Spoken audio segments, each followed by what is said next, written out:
Superman. He's not a man. He's an it. What's up, guys? Today we're talking about Superman, written and directed by James Gunn. The movie stars David Corenswet, Rachel Brosnahan, Edi Gathegi, Nicholas Hoult, Anthony Carrigan, Nathan Fillion, Isabela Merced, and a bunch of other incredible actors. Superman tells the tale of Superman, or Clark Kent, a young illegal alien and orphan who's raised by Ma and Pa Kent in Kansas. When he's not Superman, Clark works at the Daily Planet with ace reporter and now steady girlfriend Lois Lane. But when billionaire maniac Lex Luthor will stop at nothing to tarnish Superman and his reputation, including using him to spark wars and sell weapons, Superman must take up arms and fight for truth, justice, and the American way. Before we go any further, I'm going to go ahead and drop a spoiler warning. So now is your chance to pause this video, go watch Superman, and then come back and let me tell you how to feel about it. Now, what's that up in the sky?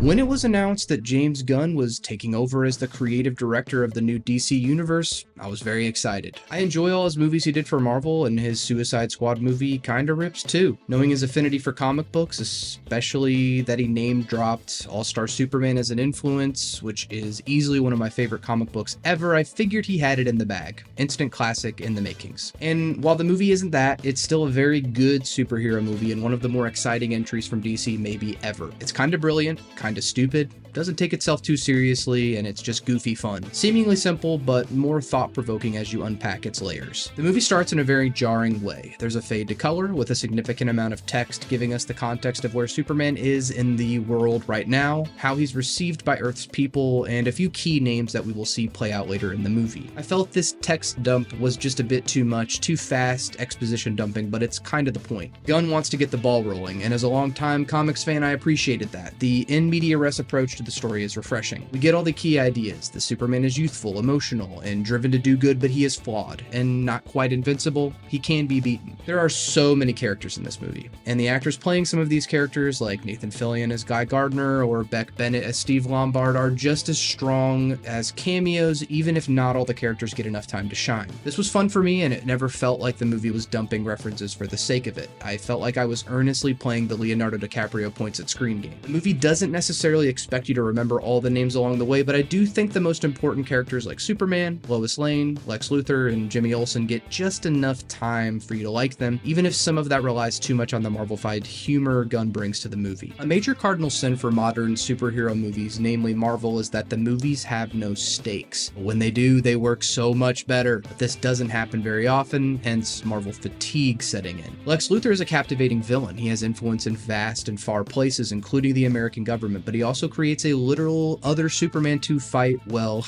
Superman. This film has the stakes, but it does lack the proper emotional connection to set it in motion. The battles and sequences are exciting, and we like the characters enough, but I did wonder if the movie hinged too much on low-hanging fruit like animals and babies in distress. Don't get me wrong, that shit works on me, but I do tire of it sometimes. I was so concerned about Baby Joey and the Atomic River in the Pocket Universe, so help me God if someone hurts his precious head. Maybe it's more of a strength on Gunn's part that he can imbue anything with charm and likability. I mean, I would die for the Superman robots. But sometimes it felt like a cheap yet tried and true tactic to jolt the audience, and I'm always upset by a dog or baby being hurt.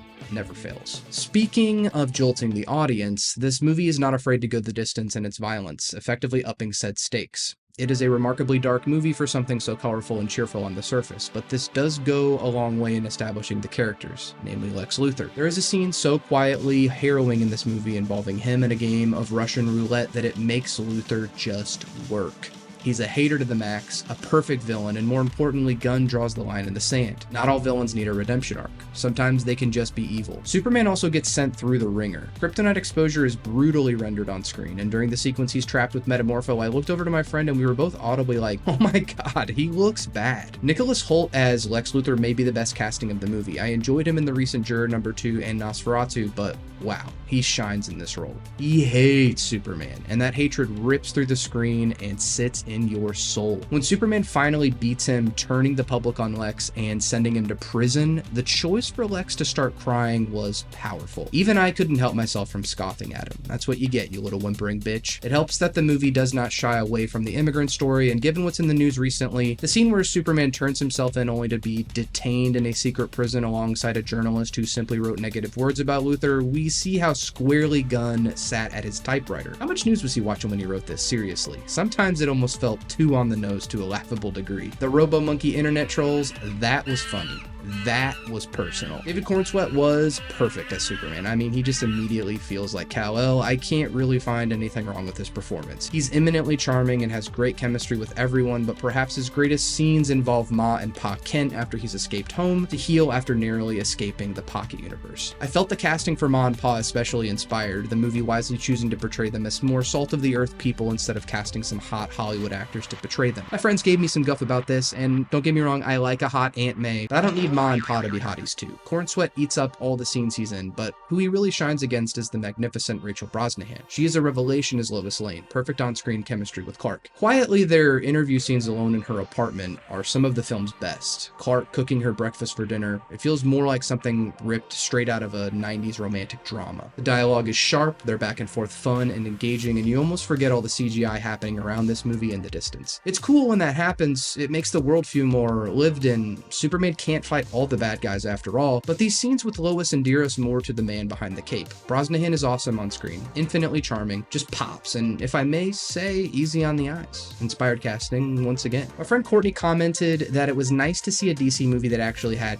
color. In general, it's hard to find a comic book movie in recent memory that is so vibrant on screen. Those primary colors that DC characters are known for work wonders on screen, especially captivating to the eye and keeping the audience attention so that they don't pick up on all the weird script decisions and sometimes the grossly overused CGI. Listen, I didn't hate the CGI, but Superman unfortunately suffers from the same issue a lot of modern comic book movies face, and sometimes the world looks a little too unreal and not tactile enough. The movie is super colorful and nice to look at. Each sequence feels like it was ripped from the page of a comic book. The scene where Superman emerges out of the sunny dust as the city crumbles, one for the ages. Oh yeah, Crypto works pretty well as a CGI mutt too, but would it have killed Supergirl to get him some training? Maybe send him to go hang out with Ace the Bat Hound for a bit or something. The primary issue I felt with Superman took place with the aforementioned intro, but really the first 30 to 40 minutes. Because the movie doesn't allow you to catch up, I was just watching as so many things happened and unfolded, and I wasn't quite sure why they were happening or what the movie was trying to evoke emotionally. It feels distracting at first, even though things are very entertaining. To my point earlier, there's not a lot of breathing room for the audience in this flick. You have to agree to what Gunn is doing, and if you're willing to, it will work better. Embrace the early on confusion because things begin to click as it goes. I can't say the movie is boring because of this though, and as someone well acquainted with the comics, I had a great time getting to know the Justice Gang. Edi Gathegi is Mr. Terrific ripped, and every scene he's in is a marvel to gawk at. The Marvel humor works for me most of the film.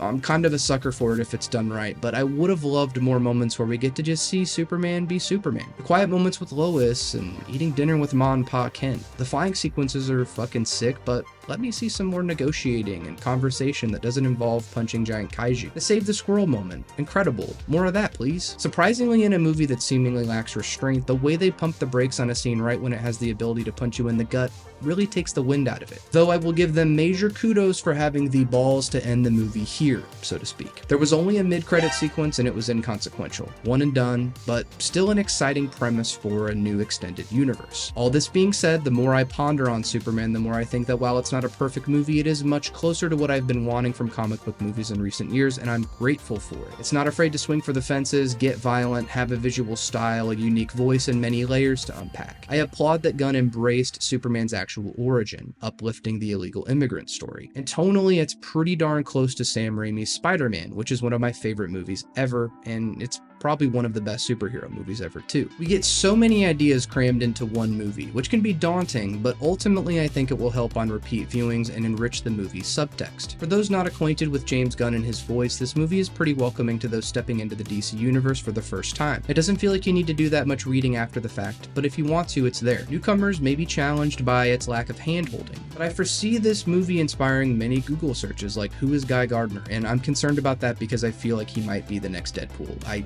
hope that's not the case. They'll also have searches like, what's a metamorpho? And why is Baby Joey so cute? Like, what even is he? And that's what a good movie does. It sparks interest and imbues hope in the cultural and comics horizon. And if there's anything that Superman does for the audience, it's just that. Spark hope.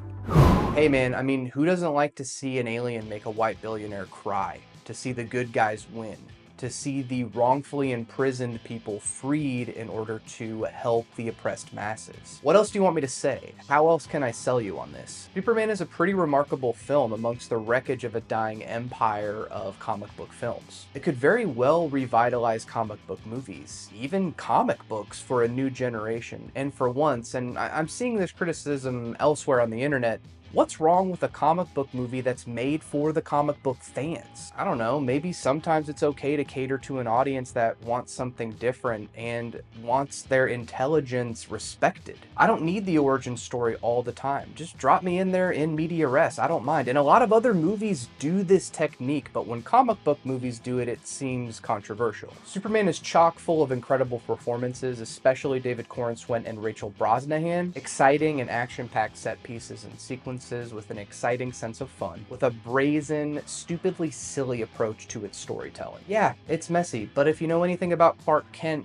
messy is the point. He's human, or at least he's human metaphorically, and why he is such a timeless character. It's also why we need a reintroduction to a character like this now more than ever. James Gunn, you're a man after my own heart. You make a movie, I'll go see it. What did you think of Superman? Were the super trunks just all wrong, or did this movie leave you feeling sky high? Leave all the comments below, and before you go, don't forget to like and smash that subscribe button. Thank you all so much for watching this video and continuing to support the channel. Until next time, no quippy remarks or anything to end the episode. The movie had plenty of those, so go see it for that. But I will leave you with this panel to ponder on from Wonder Twins issue 9, published in 2019.